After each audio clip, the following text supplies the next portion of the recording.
Wagashowtime.com, créateur d'émotions.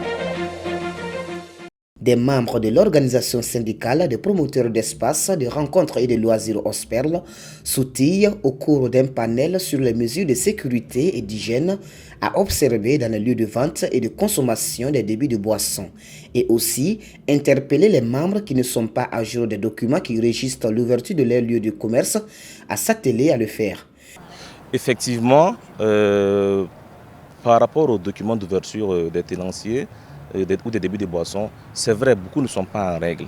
Voilà. Raison pour laquelle ce panel a été organisé pour essayer de faire comprendre aux tenanciers également qu'ils doivent se mettre en règle pour aussi éviter certaines choses. Voilà. Dans nos cahiers, nous avons recensé près de 17 000 débits de boissons. Voilà. Admettons que ces débits de boissons engagent pratiquement près de 20 personnes par débit de boisson. Faites le total et voyez ce que ça donne. Voilà. Un débit de boisson paye en moyenne ses salariés 35 000 à 40 000 moyennement. Voilà. Il y a même des salaires de 200 000 francs. Donc du coup, vous voyez ce que nous aussi on apporte à l'État.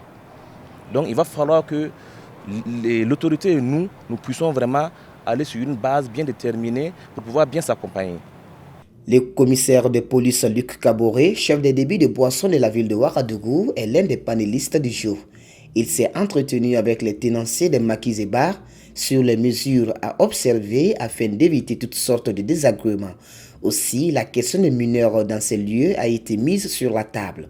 Parce que vous allez constater que la plupart des maquis, quand je dis que c'est des maquis, ce ne sont pas des maquis. Ce sont simplement juste des lieux de commerce, des petits commerces, d'alcool, de liqueurs frélatées, juste pour détruire vraiment la vie de notre jeunesse. Donc, vraiment, c'est de les inviter vraiment à savoir vraiment, raison garder que vraiment c'est le commerce, c'est vrai, mais les produits en tout cas qu'ils vendent, commercialisent sur le terrain, c'est vraiment c'est dangereux en tout cas pour notre jeunesse. Et le plus souvent, les enfants, il ne suffit même pas d'aller loin pour avoir vraiment quelque chose à boire. Donc, ils utilisent les enfants, ils emploient les enfants et souvent, bon, ils trouvent leur compte dedans. Donc, vraiment, c'est un cri de cœur. S'ils peuvent vraiment mettre vraiment du côté, préserver en tout cas l'avenir en tout cas de ces jeunesses-là, afin qu'ils puissent vraiment chercher vraiment à se développer, c'est encore mieux. Sur cette préoccupation du commissaire Luc Kaboré, l'organisation syndicale des promoteurs d'espaces de rencontres et de loisirs estime prendre bonne note. Effectivement, monsieur le commissaire vient de le dire, il y a des débits de boissons qui emploient également des mineurs. Je pense que ce qu'il dit, c'est probable.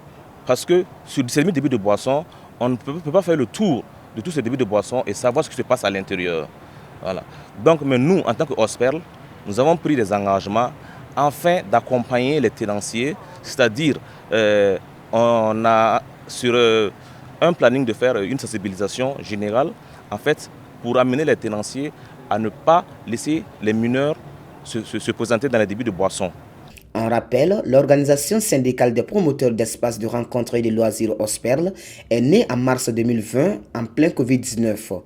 Elle s'est assignée pour mission principale de défendre les intérêts de ses membres sur les plans matériels, moral et physique. Et la ville de Ouagadougou à elle seule enregistre plus de 17 000 maquis et bars en cette année de 2021. Wagashowtime.com, créateur d'émotions.